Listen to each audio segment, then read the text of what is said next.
अस्सलाम वालेकुम, मैं हूं शाहजेब खानजादा। पाकिस्तान में कोरोना के मरीजों की तादाद 14,000 से ज्यादा हो गई है। गुज़िश्ता 24 घंटों के दौरान कोरोना से 20 अमवात हुई हैं, जिसके बाद मरने वालों की मजमूई तादाद 312 हो गई है। पाकिस्तान कोरोना से मुतासिर होने वाला एशिया का चौथा बड़ा मुल्क बन चुका है, जबकि सिंगापुर 14,951 के केसेस के साथ तीसरे, भारत 29,500 केसेस के साथ दूसरे और चीन 83,900 केसेस के साथ पहले नंबर पर है। बस फर्क यह है कि चीन के केसेस की तादाद में इजाफा रुक गया है, बाकी ममालिक की तादाद में इजाफा हो रहा है। पाकिस्तान में जिस रफ्तार से केसेस रिपोर्ट हो रहे हैं, आने वाले दिनों में पाकिस्तान सिंगापुर को पीछे छोड़ सकता है, टॉप 3 में जा सकता है, क्योंकि माहिरीन इस खदशे का इज़हार कर रहे हैं कि पाकिस्तान में आने वाले दिन ज्यादा खतरनाक हो सकते हैं। गुज़िश्ता 24 घंटों के दौरान कोरोना वायरस से 20 अमवात हुई, जो अब तक एक दिन में होने वाली अमवात की सबसे बड़ी तादाद है। इससे पहले गुज़िश्ता 2 हफ्तों में रोजाना औसतन 16 से 17 अमवात हो रही थी। इस वक्त सूरत हाल यह है कि गुज़िश्ता 15 दिनों में कोरोना वायरस से मुतासरा केसेस में दुगना इजाफा हुआ है और अब रोजाना औसतन 600 से जायद केसेस सामने आ रहे हैं, जबकि इससे पहले 1 अप्रैल से 14 अप्रैल तक रोजाना औसतन 280 केसेस सामने आ रहे थे। पाकिस्तान में केसेस में इजाफा ऐसे वक्त में हो रहा है जब हुकूमत और डॉक्टर्स आने वाले दिनों को अहम करार दे रहे हैं, खबरदार कर रहे हैं कि मई के आखिर तक पाकिस्तान में कोरोना वायरस का पीक आ सकता है। मुल्क में जहां कोरोना के मरीजों की तादाद बढ़ रही है, वहां इस वबा ने अहम शख्सियात को भी लपेट में लेना शुरू कर दिया है। गुज़िश्ता रोज गवर्नर सिंध इमरान इस्माइल भी कोरोना वायरस की जद में आ गए, जिसके बाद उन्होंने खुद को क्वारंटीन में डाल लिया है। गवर्नर सिंध ने अपने ट्वीट में कोरोना वायरस के टेस्ट मस्बत आने की तस्दीक की थी। अपने बयान में उनका कहना था कि वो अपने अहल खाना के टेस्ट भी करा रहे हैं, तबीयत बेहतर है, कोई परेशानी नहीं है। और ये बात अब आवाम के लिए अब वाज़ेह होनी चाहिए कि कोरोना वायरस ना आपका स्टेटस देखता है, ना आपका ओहदा देखता है, ना आपका पैसा देखता है, ना आपका मजहब देखता है। वो अपना रास्ता बना लेता है अगर आप एहतियात नहीं करेंगे। इसलिए आप सबको एहतियात की ज़रूरत है। खुद गवर्नर सिंध इमरान इस्माइल हमारे साथ मौजूद हैं। इमरान इस्माइल साहब, बहुत शुक्रिया हमें शो में ज्वाइन करने के लिए। साहब, आपकी अब तबीयत कैसी है और अलामात क्या उस वक्त हल्की आई थी, अब क्या अलामात हैं, एग्जैक्टली बताइएगा। शायद परसों मुझे थोड़ा सा बुखार हुआ और जिस्म में दर्द भी था, तो मैंने सोचा कि इसको टेस्ट करा लेता हूँ, क्योंकि ये दोनों अलामात जो हैं ये कोविड-19 की यानी कोरोना की उसमें अलामात में शामिल हैं। तो हालांकि नॉर्मली आदमी इसको नहीं कराता ऐसी चीज़ों को चेक, तो मैंने चेक कराया तो वो पॉजिटिव आया। उसके बाद से ना मुझे कोई सिम्टम नहीं है, कोई बुखार, कोई जिस्म में दर्द या कोई खांसी वगैरह या ब्रेथ की शॉर्टेज, सांस लेने में तकलीफ, दिक्कत कोई नहीं है। तो अल्हम्दुलिल्लाह सब ठीक है, बट क्योंकि टेस्ट पॉजिटिव आया इसलिए मुझे क्वारंटाइन में रहना पड़ेगा कुछ। आपने कहा कि आपकी वालदा से भी आपकी मुलाकात हुई थी, ज़ाहिर फैमिली से, बच्चों से मुलाकात हुई होगी, सबका टेस्ट कराया, वो टेस्ट ठीक आए हैं, सब की खैरियत से हैं? जी शाहजेब, सबका अल्हम्दुलिल्लाह पूरी फैमिली का टेस्ट रिजल्ट आ गया है और वो सब नेगेटिव ही आया अल्हम्दुलिल्लाह, अल्लाह का बड़ा करम है। लेकिन शाहजेब, इस सारे एपिसोड में एक चीज़ मैं आपको बताऊं कि इसमें सारे में जब से ये रिजल्ट जब तक आए नहीं, एक बहुत ही पेनफुल मरहला था, बहुत ही तकलीफदेह मरहला था कि जिसमें आपको ये एहसास हो कि मुझे कोरोना हुआ है, मेरे से मेरी वालदा को ना ट्रांसफ़र हो जाए, उनकी एज ज़्यादा है, अजीब अजीब से ख्यालात दिल में आते हैं।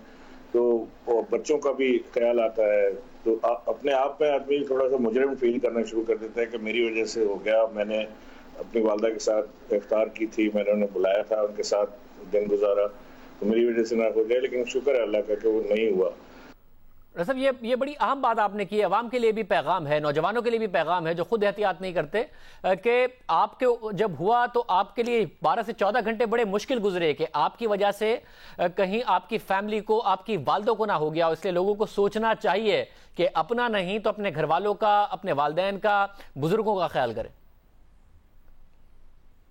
मैंने वही शाहजेब आपसे कहा ना कि बहुत ही तकलीफदेह मरहला था मेरे लिए वो, जो ये 12-14 घंटे गुजरे हैं जिसमें फैमिली का टेस्ट आना बाकी था।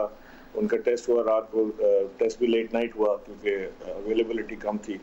और उसके बाद फिर जब तक वो टेस्ट नहीं आया तो मैं हर 2 घंटे से वालदा की तबीयत पूछता रहा कि आपकी कैसी तबीयत है, बुखार तो नहीं हो रहा, खांसी तो नहीं हो रही, स्टीम लें। जो चीज़ें डॉक्टर ने मुझे बताई थी वो मैंने उन्हें बताना शुरू की। उन्हें घर में अपने भाई से, बच्चों से अलहदा किया कि आप थोड़ा सा अलहदा हो जाए। तो वो ये सारे मराहल जो है ये बहुत तकलीफ दे होते हैं, स्पेशली इस एहसास के साथ कि आपको जब ये पता हो कि आपकी वजह से हो सकता है। तो ये मैंने एक नया एक्सपीरियंस मुझे हुआ है इसका कि ये एक वाकई तकलीफ दे मरहला है बहुत।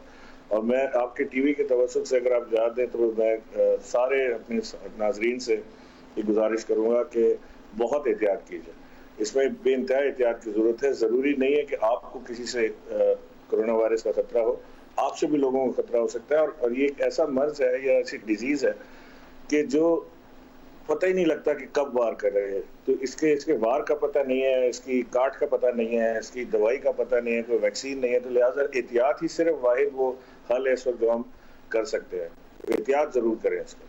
मतलब बिल्कुल आवाम को एहतियात करनी चाहिए। और इमरान साहब, मैं आपकी भी तस्वीर देख रहा था, ज़ाहिर आपका ओहदा ऐसा है, आपको तकारीब में जाना पड़ता है, आवाम से मिलना भी पड़ता है, मगर नज़र आ रहा था कि आप मास्क नहीं पहन रहे हैं, फासला नहीं अख्तियार किए हुए हैं।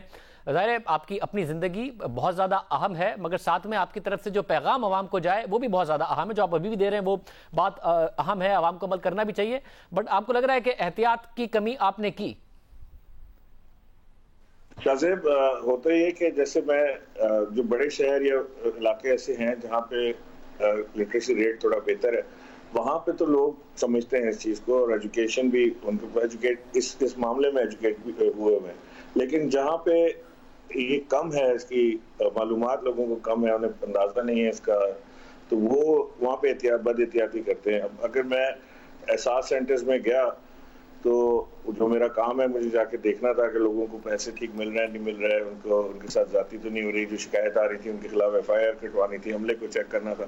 तो मैं गया वहाँ पे एहसास सेंटर्स में और वहाँ पे उसके बाद जो लोगों को शौक तस्वीर खिंचाने का या और होता है, बड़ा मुश्किल हो जाता है रोकना। और अगर आप बाय फोर्स पुलिस से या अपने सिक्योरिटी से कहे कि इनको दूर हटाएं तो वो एक अलग एक तमाशा बनता है। फिर उसकी वीडियोज आती हैं, फिर वो वीडियोज आपके चैनल्स पे चलती हैं, फिर उसके एक और तमाशा शुरू हो जाता है। तो ये कोई बाय फोर्स काम हो नहीं सकता। ये जब तक लोग खुद से वॉलंटियरली एज ए नेशन इसको नहीं अडॉप्ट करेंगे, ये कोई डंडे के जोर पे काम मुमकिन नहीं है कि आप करवा लें किसी से।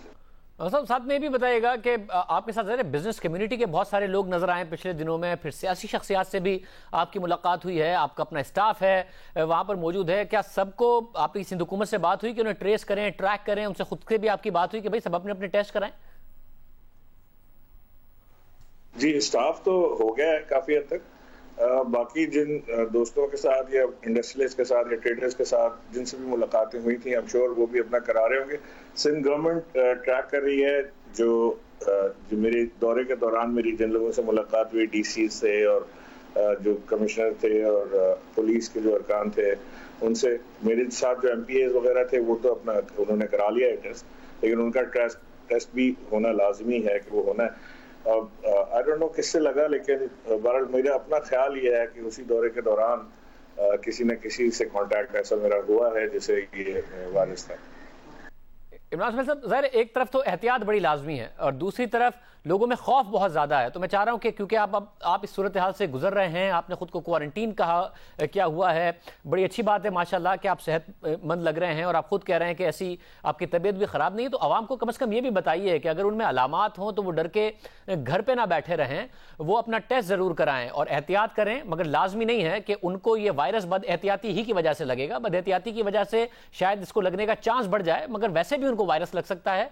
इसलिए हिम्मत करके अगर सिम्टम्स आए तो जरूर जाके अस्पताल में अपना टेस्ट कराएं। देखिए, एक तो लोगों को अपने दिलो दिमाग से ये चीज निकालनी है कि अगर खुदा न खास्ता वायरस आपको हो गया है तो इसमें फौतगी जरूरी है। ये बड़ा लोगों के सर पे सवार हो गया है कि जी एक ऐसा डिजीज है जिससे मौत होनी है।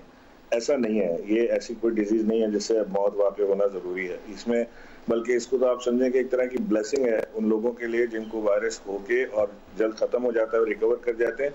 उनकी बॉडी में इम्यून सिस्टम डेवलप हो जाता है जो डिफेंस सिस्टम कहलाता है इसको वायरस को आगे से रोकने के लिए। और वो लोग काम भी आ रहे हैं दूसरों के, जो हम देख रहे हैं कि वो ब्लड सीरम के तवज्जुह से जो काम हो रहे हैं इस वक्त डॉक्टर शमसी जो कर रहे हैं, वो काम भी आ रहे हैं दूसरों को रिकवर करने में। तो इसको बिल्कुल बिला खौफ इसको लें, इससे फाइट करें, इंशाल्लाह रिकवरी 100% आपको मिलेगी। इसको गिव अप ना करें। अगर इसको गिव अप कर जाएंगे साइकोलॉजिकल मेंटली आपको बहुत टॉर्चर होगा, इससे फाइट करनी है और इंशाल्लाह हम सब पाकिस्तान इससे निकलेगा, पूरी दुनिया इससे बाहर निकलेगी इंशाल्लाह। इमरान इस्माइल साहब, हम आपकी सेहत के लिए दुआ गो हैं, अपना बहुत ख्याल रखिए। इमरान इस्माइल साहब हमारे साथ मौजूद थे। पाकिस्तान में केसेस में इजाफा हो रहा है और ज़्यादा इजाफा सिंध में देखा जा रहा है, जहां मरीजों के साथ टेस्ट की तादाद में मुसलसल इजाफा हो रहा है। इस हवाले से आज वज़ीर आला सिंध मुराद अली शाह का कहना था कि गुज़िश्ता 24 घंटों के दौरान 335 नए केसेस सामने आए हैं। वज़ीर आला सिंध का कहना था कि गुज़िश्ता 24 घंटों में सिंध की कोरोना इन्फेक्शन रेट 11 और 12% से कम होकर 8% पर आ गया है, जो अच्छी बात है। अब ये 24 घंटों का डेटा है। इस वक्त सिंध में कोरोना के मरीजों की तादाद 5291 हो चुकी है और पंजाब में केसेस की तादाद 5730 है। यानी सिंध में पंजाब से सिर्फ 439 केसेस कम हैं। हालांकि आबादी का फर्क बहुत ज़्यादा है, जबकि सिंध के मुकाबले में पंजाब में कोरोना के टेस्ट में भी मुसलसल कमी देखने में आ रही है, जिसकी वजह से सिंध में टेस्ट ज़्यादा हो रहे हैं तो इस वक्त मुतासरीन की तादाद भी बढ़ रही है। पंजाब में टेस्ट कम हो रहे हैं, जो कि हैरानकुन बात है। अगर गुज़िश्ता 6 दिनों के हुकूमती डेटा का जायजा लिया जाए तो पता चलता है कि 22 अप्रैल को पंजाब ने 2635 टेस्ट किए, जबकि सिंध ने 2097 टेस्ट किए। मगर 23 अप्रैल को पंजाब में 1832 और सिंध में 2682 टेस्ट हुए। यानी सिंध की तादाद बढ़ गई, पंजाब की कम हो गई। 24 अप्रैल को पंजाब में 2089 और सिंध में 2554 टेस्ट हुए। 25 अप्रैल को पंजाब ने 1755 टेस्ट किए, फिर कम हो गई, जबकि सिंध ने 2599 टेस्ट किए। 26 अप्रैल को पंजाब में सिर्फ 1500 और सिंध में 3035 टेस्ट हुए। 27 अप्रैल को पंजाब में 1795 और सिंध में 2733 टेस्ट किए गए और आज सिंध में 4112 टेस्ट किए गए हैं। सिंध में टेस्ट की तादाद बढ़ रही है, इसलिए वायरस से मुतासरा लोगों की तादाद भी बढ़ रही है। वफाकी हुकूमत ने कहा था तमाम सूबों में ज़्यादा टेस्ट होंगे, पंजाब में अचानक टेस्ट की तादाद क्यों कम हो गई है? क्योंकि जिसकी वजह से दोनों सूबों में कोरोना वायरस के केसेस की तादाद में फ़र्क कम हो गया है। मगर ये बात खतरनाक हो सकती है, क्योंकि पंजाब ने भी जो स्मार्ट लॉकडाउन है उसकी तरफ बढ़े हैं, लॉकडाउन में नरमी की है, वहाँ पर नमाज तरावियाँ भी हो रही हैं। रिपोर्ट आई कि 80% में तो खिलाफ वर्जी हो रही है, जो SOPs हुकूमत के साथ तय पाए थे। तो टेस्ट तो ज़्यादा होने चाहिए। बार बार हुकूमत की तरफ से कहा गया कि अप्रैल के आखिर तक हमारी 20 से 25 हज़ार तक की कैपेसिटी हो जाएगी, मगर पिछले 24 घंटे में फिर 6417 टेस्ट किए गए हैं। ना 20,000 ना 25,000 टेस्ट हुए हैं। हालांकि हुकूमत की तरफ से मुसलसल दावे किए गए कि अप्रैल के आखिर तक 20,000 की सलाहियत हासिल कर लेंगे। फिर नहीं हुआ तो हमने 22 अप्रैल को अपने प्रोग्राम में कमांड एंड कंट्रोल सेंटर के सरबराह असद उमर से पूछा, तो उन्होंने कहा कि टेस्ट के हवाले से गाइडलाइन तैयार की जा रही हैं, अगले एक हफ्ते में रोजाना 20,000 टेस्ट का हदफ हासिल कर लेंगे। आपने कहा था 20 से 25,000 टेस्ट की तरफ हम अप्रैल के आखिर तक चले जाएंगे। 18 अप्रैल को 7,847 तक गए, 19 अप्रैल को 4,800 हो गए, 21 अप्रैल को 5,600 हो गए। ये ऊपर जाकर फिर नीचे की सतह पर आ गए, बजाय इसके कि 20 से 25,000 की तरफ जाते। दो मुख्तलिफ नौयत के प्रॉब्लम्स जो हैं वो पहले भी हमें दिखाई दिए थे। एक तो सप्लाई साइड प्रॉब्लम जिसको कहते हैं, यानी क्या PCR मशीन्स काफ़ी हैं या नहीं है, उस पर जो टेक्नीशियंस हैं वो काफ़ी हैं या नहीं है, जो डायग्नोस्टिक किट्स हैं उसके साथ VTM है क्या, वो सब है। तो शुरू में तो उसको बिल्डअप करने में, वो पाइपलाइन बिल्ड करने में टाइम लगा था। अब वो अल्हम्दुलिल्लाह मौजूद हैं। 52 लेबोरेटरीज आ चुकी थी, PCR मशीनों में इजाफा हो चुका है, डायग्नोस्टिक किट्स की कोई कमी नहीं है। तो दूसरा प्रॉब्लम ये है कि जो गाइडलाइंस इशू होनी है कि किसका टेस्ट करना है, क्योंकि अभी टेस्ट जो है बड़े महदूद तरीके से किया जा रहा है। वो चाहे 6,000 हो या 7,000 हो, यानी जिसको विजिबल सिम्टम्स होते हैं सिर्फ उनको, या एयरपोर्ट पे या बॉर्डर पे जो आ रहे हैं। तो साथ साथ ये जब एक दफ़ा वाज़े हो जाएगा कि जो लार्जर, जो ज़्यादा हमने टेस्टिंग करनी है उसकी गाइडलाइंस क्या है, तो ये जो सप्लाई साइड की इंप्रूवमेंट है, उम्मीद है कि अगले एक हफ्ते के अंदर आपको और 20,000 जो हदफ है वहां तक लेके चले जाएंगे। उसके बाद पंजाब में तो टेस्ट की तादाद कम हो गई है, जिसकी वजह से मुतासरीन की तादाद पंजाब और सिंध की बहुत करीब आ गई है। क्या वजह है कि पंजाब कम टेस्ट कर रहा है? हालांकि लॉकडाउन में नरमी की गई थी ये बात कहकर कि यहाँ से हम टेस्ट ज़्यादा करेंगे और पता लगाएंगे, जिसकी वजह से हम लॉकडाउन में नरमी ला रहे हैं। वज़ीर सेहत पंजाब यास्मीन राशिद साहब हमारे साथ मौजूद होंगी एक ब्रेक के बाद।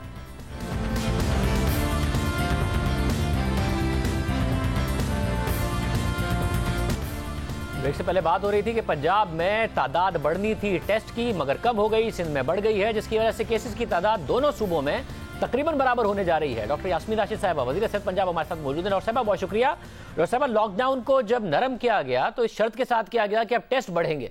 अप्रैल के आखिर तक 20 से 25,000 टेस्ट होने थे, वो तो नहीं हुए, मगर पंजाब में तो उल्टा कम होने लग गए। 2,000 से भी नीचे आप बहुत दिनों में गए हैं। क्या वजह है कि सिंध में तेजी आ रही है, 4,000 टेस्ट आज हो गए, पंजाब में कमी आ रही है?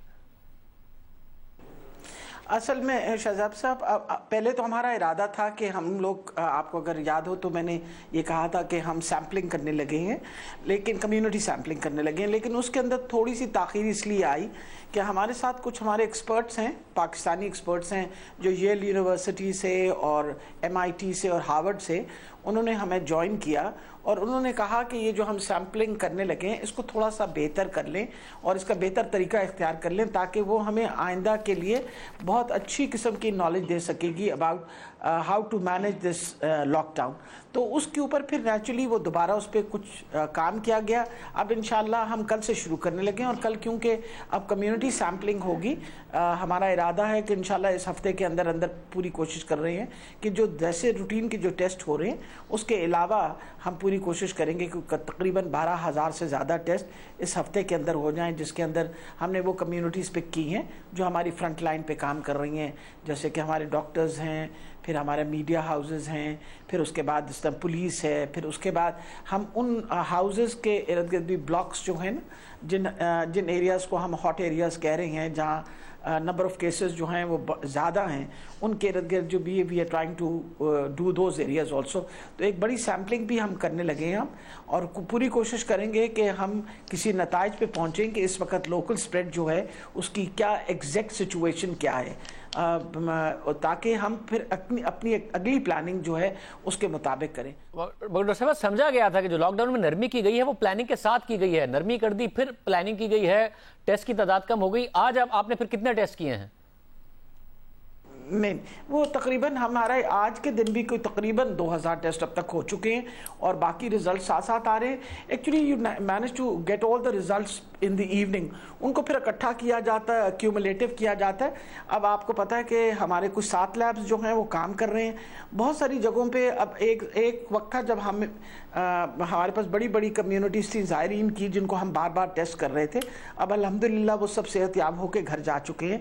इसी तरीके से तबलीगी इज्तिमा के लोग भी कुछ जो हैं they have already gone back home after the test have come out negative.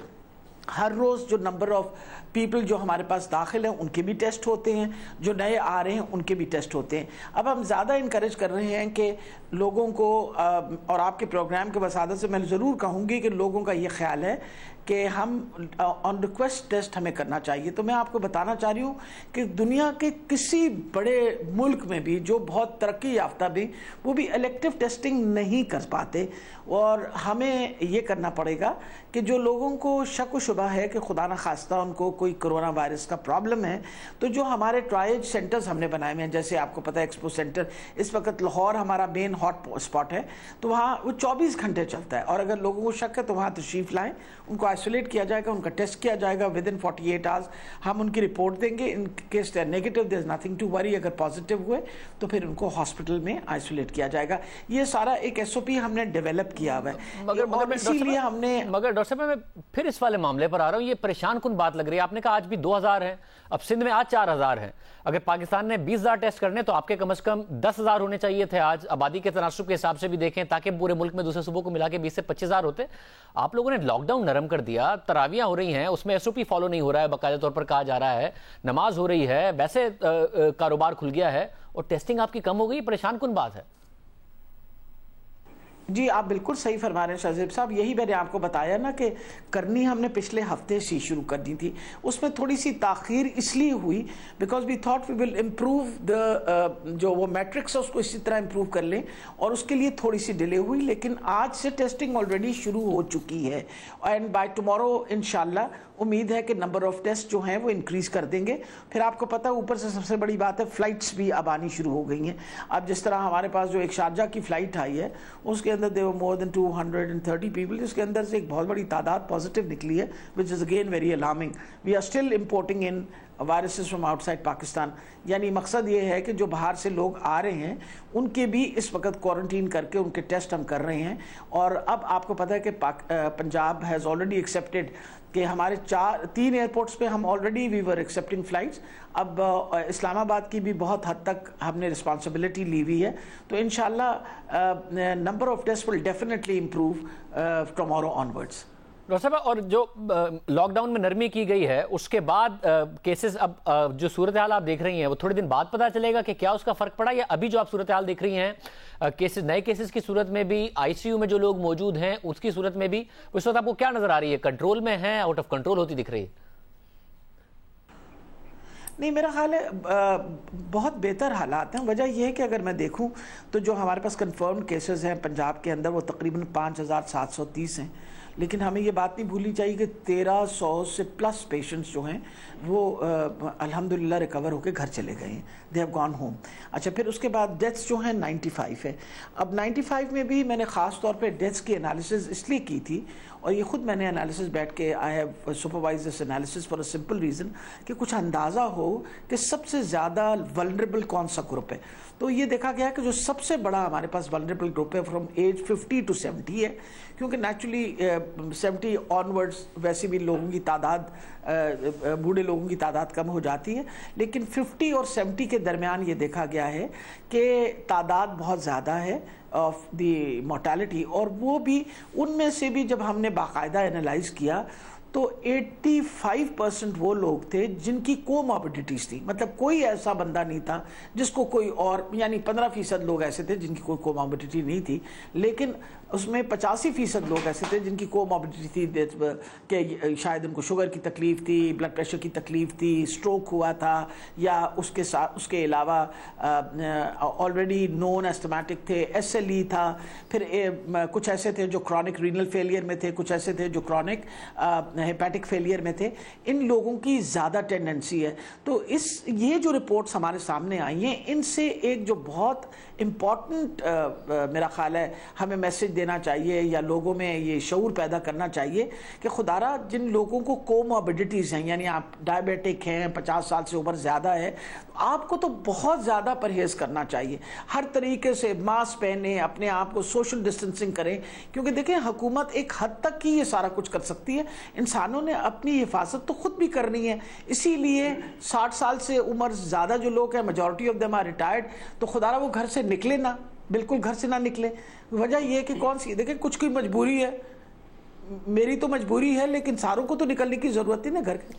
बहुत शुक्रिया। डॉक्टर यास्मीन राशिद साहिबा हमारे साथ मौजूद थी। डॉक्टर कैसर सज्जाद, मरकजी secretary general Pakistan medical association भी हमारे साथ मौजूद हैं। डॉक्टर्स ने कहा था कि एहतियात करें, उलमा से भी अपील की थी, ताजिरों से भी अपील की थी। डॉक्टर साहिबा तो इस वक्त मुतमईन नजर आ रही हैं। डॉक्टर कैसर सज्जाद साहब, आप कहाँ इस वक्त सूरत हाल को देख रहे हैं, कहाँ जाता देख रहे हैं? जो हम प्रिडिक्शन कर रहे हैं, जो हम देख रहे हैं अस्पतालों में, उससे जाहिर होता है कि मर्ज जो है ये एक दूसरे से तेजी से लग रहा है। अब हम ये देखते हैं कि अस्पताल के अंदर जो बेड्स थे वो अब बेड्स जल्दी ऑक्युपाइड हो रहे हैं। पहले 4 दिन में, 5 दिन में 2 बेड, 6 बेड आते थे, अब एक दिन में 12-12, 10-10 बेड ऑक्युपाइड हो रहे हैं, और फिर ये दिन ब दिन इसमें इजाफा भी होता जा रहा है।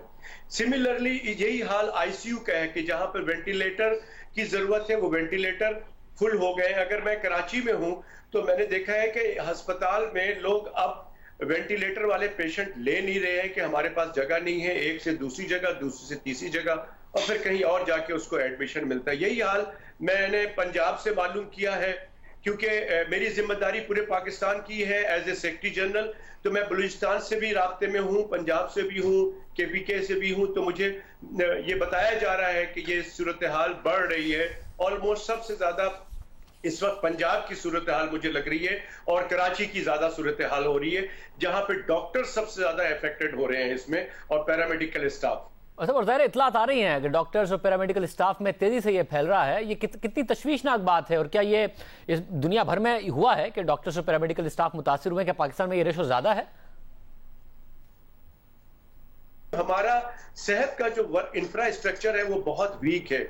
कोरोना के आने से पहले भी आपको मालूम है कि हम बारहा हम शोर मचाते रहे हैं कि हेल्थ का जो निज़ाम है बड़ा हमारा वीक सिस्टम है।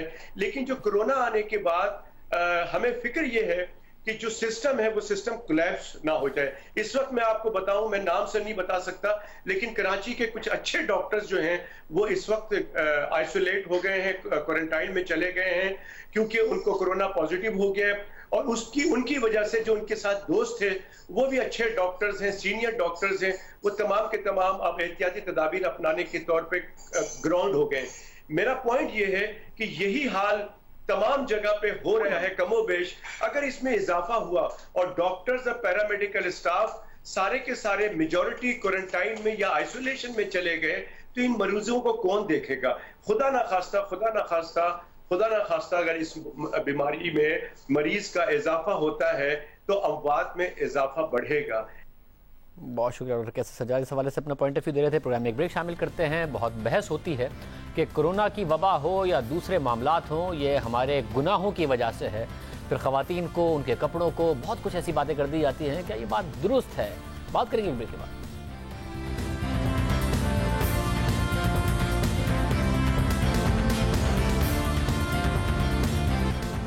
मुल्क में और दुनिया में कोरोना वायरस तेजी से फैल रहा है। साथ ही बात की जा रही है कि इस बीमारी का ताल्लुक हमारे गुनाहों से है। इसे अल्लाह का अजाब और हमारे अमाल की सज़ा करार दिया जा रहा है। ये बात किस हद तक दुरुस्त है? क्या वाकई ऐसी वजूहात होती हैं? मारूफ मजहबी स्कॉलर जावेद अहमद गामदी साहब हमारे साथ मौजूद हैं।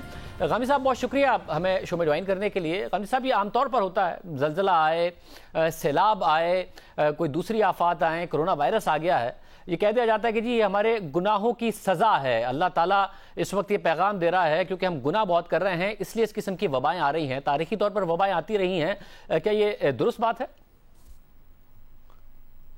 ये अल्लाह ताला की तरफ से जो अजाब का कानून है वो कुरान मजीद में बड़ी वजाहत के साथ बयान हुआ है कि जब वो किसी गिरोह को, किसी कौम को या अफराद के किसी मजमूए को सजा देते हैं तो उससे पहले हक को पूरी तरह वाज़ेह कर देने के लिए पैगंबर भेजते हैं। चुनांचे कुरान में ये बयान किया गया है कि मा कुन्ना मुअज़्ज़िबीन हत्ता नबअसा रसूला, जब तक हम किसी कौम में अपना रसूल नहीं भेज देते उस वक्त तक अजाब नहीं नाजिल करते। अजाब के लिए जरूरी है कि पहले नेकोकारों को बदकारों से, मानने वालों को न मानने वालों से, अच्छा रवैया इख्तियार करने वालों को बुरा रवैया इख्तियार करने वालों से अलग किया जाए। ये अजाब का कानून कुरान मजीद में बयान हुआ है। तूफान आते हैं, आफतें आती हैं, जल्जले आते हैं, ये अल्लाह का कानून है। यानी उसने दुनिया के निज़ाम में ये गुंजाइश रखी है कि यहाँ मौत वारद होती है। ये कारखाना बनाया ही असल में जिंदगी और मौत के कारखाने की हैसियत से है। तो यहाँ तो हर वक्त मौत आ रही है। अगर आप देखें तो एक बड़े शहर में आम हालात में हर दिन 10, 20, 50, 100, 1000 जनाजे उठते हैं, लेकिन उसकी तरफ तवज्जो नहीं होती। जब कोई बीमारी फैल जाती है, आफत आ जाती है, वबा आ जाती है, तो मौत गोया बिल्कुल नुमायां होकर हमारे सामने सूरज की तरह उफक पर नमूदार हो जाती है। तो अल्लाह ताला का ये कानून है जो इस दुनिया में चल रहा है। इसमें इंसान को ये महमेज भी होती है कि वो आफतों का मुकाबला करे, उसके लिए इजादात करे, दवाएं इजाद करे, तशखीस के तरीके देखे। आखिर हम सब बीमारियों का शिकार होते हैं, तकलीफों का शिकार होते हैं, तो इसके लिए तिब का एक पूरा इल्म इंसान ने वजूद पजीर किया है और हमेशा से किया है। तो ये अल्लाह का अमूमी कानून है जो चल रहा है। इससे ये तो जरूर मकसूद होता है कि इंसान जरा बेदार हो, गफलत से उठे और हकायक पर गौर करे, लेकिन अजाब का कोई तस्वुर नहीं करना चाहिए। अजाब का एक बिल्कुल अलग कानून है और वो कुरान में बड़ी वजाहत से बयान किया गया। साथ में भी बताइएगा कि इस किस्म की बातों को खवातीन के लिबास से जोड़ दिया जाता है और ये काम करते मर्द हैं। हालांकि तारीखी तौर पर देखा जाए तो दुनिया में वबाएं आईं और इतनी हद तक अमवात हुई कि 20 से 25% आबादी दुनिया की वाइप आउट हो गई थी। अगर 100 साल पहले का फ्लू देखा जाए, स्पेनिश फ्लू, तो उससे तकरीबन 5 करोड़ लोग मर गए। इस खित्ते में 1.25 करोड़ लोग मर गए। ना तो उस वक्त इस खित्ते में टेलीविजन था, ना दुनिया में टेलीविजन था, उसके बावजूद मर गए। वैक्सीन आई, नहीं मरते। 50 साल पहले तक खसरे से सालाना तकरीबन 30 लाख लोग मर जाया करते थे। वैक्सीन आ गई, नहीं मरते। तो दुनिया भर में जो अगर हम देखें तो वैक्सीन आने के बाद, साइंस की तरक्की के बाद जो वबाएं हैं उनसे अमवात कम हुई हैं। फिर भी कहा जाता है कि जी ये बेरा रवी और इस सब की वजह से हो रहा है और ये मर्द करते हैं और औरत पर ये इल्ज़ाम लगा देते हैं। किस हद तक दुरुस्त है और ये सवाल पैदा होता है कि अगर ये इस वजह से हो रहा है और बहरा रवी की वजह से हो रहा है तो तबलीगी जमात के लोग क्यों मुतासिर हुए, ईरान से आने वाले ज़ायरीन क्यों मुतासिर हुए, दुनिया भर में जो मजहबी इबादत की जगह हैं वो क्यों बंद हो गई हैं इसकी वजह से कि वहाँ से कहीं ये वायरस ना फैल जाए। क्या वाकई मर्द बैठकर ख़वातीन पर, उनके लिबास पर या इन जनरल टेलीविजन पर, बहरा रवी पर इसकी जिम्मेदारी डाल सकते हैं? ये मैंने तो आपकी खिदमत में अर्ज किया कि इस तरह की वबाएं और इस तरह के जल्जले और इस तरह के तूफान और इस तरह के सुनामी ना किसी अच्छे को देखते हैं, ना बुरे को देखते हैं, ना हरबैन को देखते हैं, ना मस्जिद को देखते हैं। ये अल्लाह का जो कानून कायनात में चल रहा है उसके तहत आते हैं। रह गई ये बात कि हमारे अंदर क्या गुनाह है, क्या खताएं हैं, तो कभी हमने इस बात पर गौर किया कि हम मिलावट करते हैं, धोखे देते हैं, फरेब देते हैं, हम गबन करते हैं, हम दूसरों का तमस्कुर उड़ाते हैं, हम गीबत करते हैं, हम बदजनी करते हैं, हम आला दर्जे के लीडर और आलिम और सहाफ़ी और दानश्वर होने के बावजूद अपने फन से, अपने इल्म से बदनीयती के साथ मामला करते हैं। मेरी कभी समझ में नहीं आया कि जब हम बुराइयों पर तवज्जो कर रहे होते हैं तो सारी तवज्जो का मरकज ख्वातीन का लिबास क्यों बन जाता है। ये तो कबीरा गुनाह है जो मैंने आपको गिनवाए हैं।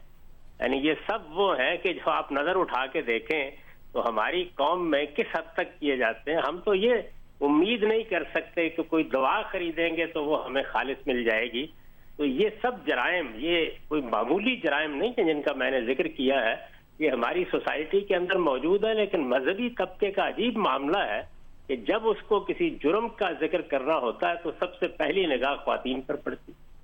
साहब साथ में भी बताइएगा कि अब एक और बहस है, ज़ाहिर है दुनिया भर में मसाजिद बंद हैं, दूसरी इबादत की जगहें बंद हैं। मक्का में, मदीना में इस वक्त नज़र आ रहा है कि आम आवाम के लिए नहीं हो रहा है। उम्रा बंद है, हज के बारे में बात की जा रही है, वहाँ तरावी नहीं हो रही। मगर पाकिस्तान में कहा गया कि ये दुआ का वक्त है, रमज़ान है, तरावियों के हवाले से SOPs जारी हुए, नमाज के हवाले से SOPs जारी हुए। डॉक्टर्स कह रहे हैं कि ये मजहबी मामला नहीं है, ये एक मेडिकल मामला है, हम पर छोड़ा जाए, ना कि मजहबी स्कॉलर्स पर और उलमा पर छोड़ा जाए। ये असल में क्या है? ये एक मजहबी मामला है, मेडिकल मामला है, डॉक्टर्स की सुने, उलमा की सुने? इस तरह के हर मौके के ऊपर आखिरी और हतमी राय तिब्बी माहिरीन की होती है। यही मजहब का भी हुक्म है। वो फैसला करेंगे कि क्या तदबीर करनी है, क्या एहतियात करनी है, क्या रवैया इख्तियार करना है। मुझ पर भी लाजिम है, आप पर भी लाजिम है कि हम उनकी बात माने। जब वो हतमी तौर पर कोई बात कह दें तो उसकी खिलाफ वर्जी जायज नहीं रहती। मैंने तो बार बार ये कहा है कि इस वक्त जो शख्स खिलाफ वर्जी करता है वो अगर अपने लिए खतरे का सामान करता है तो इक़दाम खुदकुशी कर रहा है, और दूसरों के लिए खतरे का बायस बन रहा है तो इक़दाम कत्ल है। तो इस वजह से इससे तो अल्लाह की पनाह मांगनी चाहिए। अल्लाह को याद करना वो हर वक्त मुमकिन है, हर जगह मुमकिन है। तो खलवत में बैठिए, आप तन्हाई में मुसल्ला बिछाइए, अल्लाह के सामने सर्वसजूद हो जाइए। ये बिल्कुल सही है कि हम मुसलमानों को दवा भी करनी होती है और दुआ भी करनी होती है, लेकिन उसके लिए आप तिब्बी माहिरीन की हिदायत की खिलाफ वर्जी करके दूसरों की जान के लिए खतरा बनेंगे तो एक जुर्म का इर्तिकाब करेंगे। बहुत शुक्रिया। जावेद अहमद गामदी साहब हमारे साथ मौजूद थे। मजहब क्या कहता है ये बता रहे थे, मगर इंसान जिम्मेदार है, इस हवाले से साइंसदान क्या कह रहे हैं? इंसान के गुनाह या दूसरे ऐसी चीज़ें जो इंसान करता है जिसकी वजह से सब कुछ हो रहा है, उस पर बात करेंगे ब्रेक के बाद।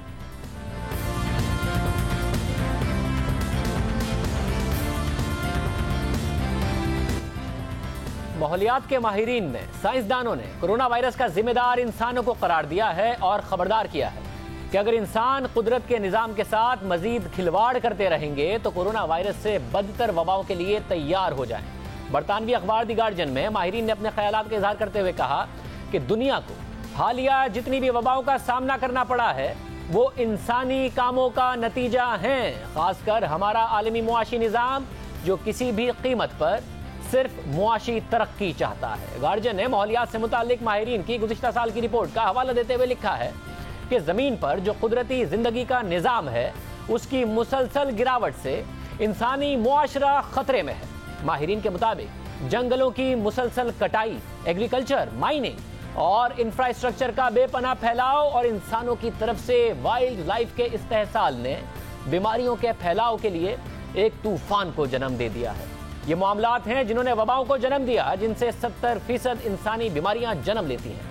माहिरीन ने मजीद कहा कि इन चीज़ों ने अर्बनाइजेशन और आलमी सफ़र की तेज़ी के साथ मिलकर चिमगादड़ में मौजूद एक बेज़रर वायरस को इस काबिल बना दिया कि वो इंसानों के लिए इस किस्म की तकलीफ लेकर आए और दुनिया भर की मईशतों और मुआशरों को नुकसान पहुंचाए। माहिरीन ने खबरदार किया कि कोरोना वायरस तो शायद इस तबाही का आगाज है। मुस्तकबिल में वबाएं ज्यादा तेजी के साथ सामने आ सकती हैं और ज्यादा तेजी से फैल सकती हैं, और जो आज हम कर रहे हैं इस हवाले से अगर हम मोहतात ना हुए तो मजीद जाने जाएंगी और ज्यादा संगीन मुआशी मुश्किलात होंगी।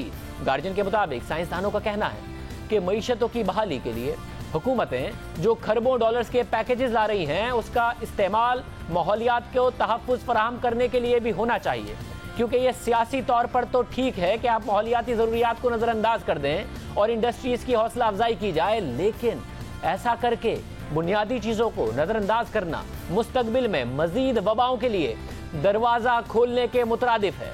आलमी तौर पर सेहत के हवाले से एक ही नुक्ता नज़र होना चाहिए, लोगों की सेहत वाइल्ड लाइफ की सेहत से जुड़ी हुई है, माहौलियात की सेहत से जुड़ी हुई है, और अगर लोगों की सेहत का तहफ़्फ़ुज़ करना है तो बाकी सबका भी करना होगा। माहिरीन के मुताबिक इस वक्त निगरानी और सेहत से मुताल्लिक प्रोग्राम्स की ज़रूरत है और उन मुल्कों को फंड्स करने की ज़रूरत है जो वबाओं से मुताल्लिक हाई रिस्क पर हैं, और इन प्रोग्राम्स पर सालाना तौर पर अरबों डॉलर्स लागत आ सकती है, लेकिन अगर 100 साल में भी एक वबा आती है तो उसकी कीमत खरबों डॉलर्स में अदा करनी पड़ती है। तो अगर इन प्रोग्राम्स पर काम किया जाए और इन पर जो भी लागत आए वो वबा की सूरत में अदा की जाने वाली कीमत से कम ही होगी। यानी साइंसदानों के मुताबिक इंसानी अमाल ज़रूर इसके ज़िम्मेदार हैं, मगर वो दूसरी सूरतों में है, वो मुआशी तरक्की की सूरत में जो कुदरत है, जो फितरत है, जो नेचर है, उसको इग्नोर करने की वजह से। याद दीजिए। अल्लाह।